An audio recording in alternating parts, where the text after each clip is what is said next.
السلام علیکم ورحمۃ اللہ وبرکاتہ۔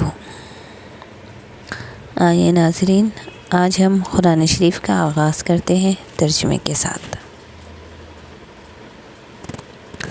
اعوذ باللہ من الشیطان الرجیم۔ شیطان مردود سے میں اللہ کی پناہ چاہتا ہوں۔ بسم اللہ الرحمن الرحیم۔ شروع اللہ کے نام سے جو بڑا مہربان نہایت رحم والا ہے۔ اس کی تفسیر یوں ہے، ہر کام سے پہلے اللہ کا نام لینا چاہیے تاکہ اس کام میں برکت ہو اور اللہ تعالیٰ کی مدد شامل ہو۔ دنیا کے کام دو ہی طرح کے ہیں، اچھے یا برے۔ اچھا کام وہی ہے جس کو اللہ تعالیٰ نے پسند فرمایا اور قرآن مجید میں لکھا ہے، اور برا کام وہ ہے جس کو اللہ تعالیٰ نے پسند نہیں فرمایا، اور یہ بھی قرآن مجید میں موجود ہے۔ اس لیے قرآن مجید کو معنی و مطلب کے ساتھ ہمیشہ پڑھتے رہنا چاہیے تاکہ اچھا اور برا کام ہر وقت یاد رہے۔ ہر کام سے پہلے اللہ تعالیٰ کا نام لینے کی عادت کر لینے سے آدمی پھر کوئی برا کام نہیں کر سکتا۔ اور کرنا چاہیے کہ جب صرف بسم اللہ الرحمن الرحیم سے اتنا بڑا فائدہ حاصل ہوتا ہے تو پھر ساری قرآن مجید سے کس قدر فائدہ ہوگا۔ یاد رکھنے کی بات ہے، جس کام میں اللہ تعالیٰ کا نام نہیں لیا جاتا اس میں شیطان کا حصہ ہوتا ہے، اس لیے بسم اللہ الرحمن الرحیم کو کبھی نہیں بھولنا چاہیے۔ بسم اللہ الرحمن الرحیم۔ شروع اللہ کے نام سے جو بڑا مہربان نہایت رحم کرنے والا ہے۔ الحمد للہ رب العالمین۔ سب تعریفیں اللہ ہی کے واسطے ہیں جو سارے جہانوں کے پالنے والے ہیں۔ الرحمن الرحیم، جو بڑا مہربان نہایت رحم کرنے والے ہیں۔ مالک یوم الدین، جو انصاف کے دن کے مالک ہیں، یعنی قیامت کے دن کے مالک ہے۔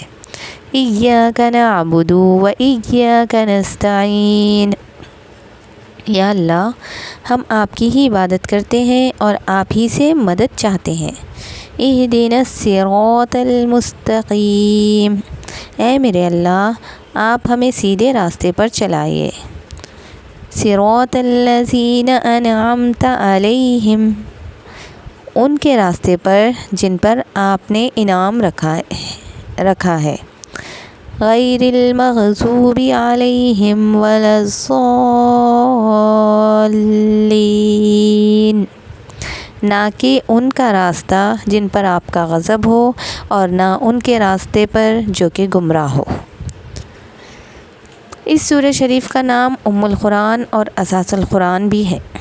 پورے 30 پارے قرآن مجید میں جتنی باتیں ہیں ان کا خلاصہ اس سورے میں موجود ہے، اور امام اور منفرد کو نماز میں اس کا پڑھنا واجب ہے۔ اس طرح گویا نماز کی ہر رکعت میں ایک مرتبہ پوری قرآن مجید کا مطلب ذہن میں آ جاتا ہے اور آنکھوں کے سامنے پھر جاتا ہے۔ پھر ایسا شخص جو صبح سو کر اٹھتے ہی صبح کی نماز میں اس کو پڑھ لیتا ہے، وہ ظہر کے وقت تک کیوں کر کوئی برا کام کر سکتا ہے۔ ظہر کے بعد عصر کے بعد مغرب اور مغرب کے بعد عشاء کی نماز میں بھی اسی کو دہراتا اور اسی پر عمل کرتے رہتا ہے، لہٰذا گناہ کرنے کا دن و رات میں کوئی موقع ہی نہیں ملتا۔ اسی لیے نماز کی تعریف میں ہے، ان الصلاۃ تنہی عن الفحشاء والمنکر، بے شک نماز بڑے اور چھوٹے سارے گناہ سے روک دیتی ہے۔ سبحان اللہ۔ اسلام کیسا اچھا مذہب ہے جس کی ایک عبادت کی یہ خوبی ہے، دنیا کا ایسا کوئی مذہب نہیں جس کی 5 منٹ کی عبادت میں اس کی پوری مذہبی کتاب اس طرح دہرائی جاتی ہو۔ حدیث شریف میں آیا ہے، حضور اقدس صلی اللہ علیہ وسلم نے فرمایا، مجھے اس ذات پاک کی قسم جس کے دست قدرت میں میری جان ہے کہ سورہ فاتحہ جیسی کوئی سورت نہ تو توریت اور انجیل و زبور میں ہے نازل ہوئی اور نہ اس کے علاوہ قرآن مجید میں اتری، یعنی اس جیسی صورت نہ ہی قرآن مجید میں دوسری کوئی اور صورت ہے اس کے جیسی، اور نہ ہی توریت اور زبور اور انجیل میں ہے۔